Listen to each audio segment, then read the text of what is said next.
lorsque Chava va fauter, c'est ramené, elle va dire Tere Aisha qui tov haetz le ma'achal. Il y a écrit que, donc elle a vu la femme, que le fruit, l'arbre, elle a vu que l'arbre, le fruit était bon à être mangé. Et tous les commentaires se posent la question, en vérité, ça veut rien dire, entre guillemets. Mais tu l'as pas goûté, comment tu peux savoir s'il est bon?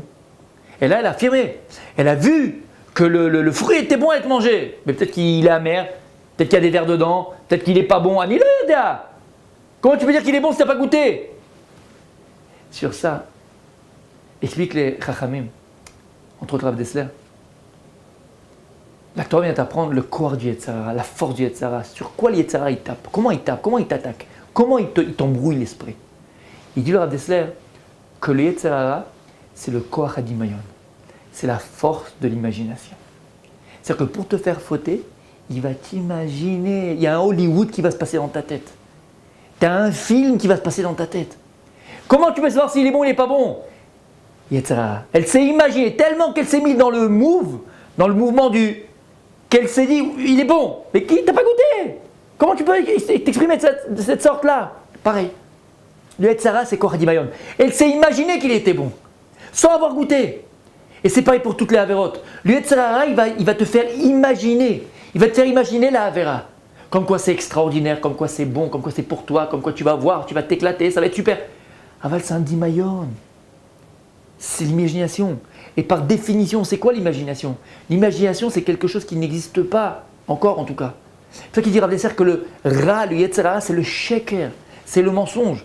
Par définition, le mensonge n'existe pas, sinon ça serait un peu vrai. Non. Et donc, à chaque fois que le Yetzer Hara veut faire fauter, il veut te faire fauter, il va te faire imaginer. Tu vas aller à la poste, tu vas demander un timbre, et là, tu vas avoir l'impression que la postière, celle qui est là, en train de... elle te fait un clin d'œil et tu as une touche. En vérité, elle a un tic. Qu'est-ce que tu fais? Mais tu as imaginé. Ou bien, dans un quiproquo, tu imagines que comment on appelle ça? Celle qui travaille avec toi, comment elle s'appelle? Ta collègue de travail, tu imagines que ta collègue de travail, je sais pas, elle t'apprécie bien. Mais tout ça, c'est Yetzer Hara, laisse-la tranquille, regarde que ta femme. Mais qu'est-ce que tu fais? Tu t'imagines après avec elle, et à chez Mishmor, et dans un endroit, et un peu plus. Et à force d'imaginer la chose, Yetzer Hara, il sait très bien qu'à force d'imaginer la chose, de penser la chose, ça va peut-être amener à le faire, Chazé Shalom. De là, on apprend, attention, protéger notre esprit. C'est-à-dire que lorsque on va commencer un petit peu à imaginer des avérotes, imaginer des choses qui sont la tafka avérotes, des choses négatives, il faut tout de suite prendre une nouvelle pensée positive.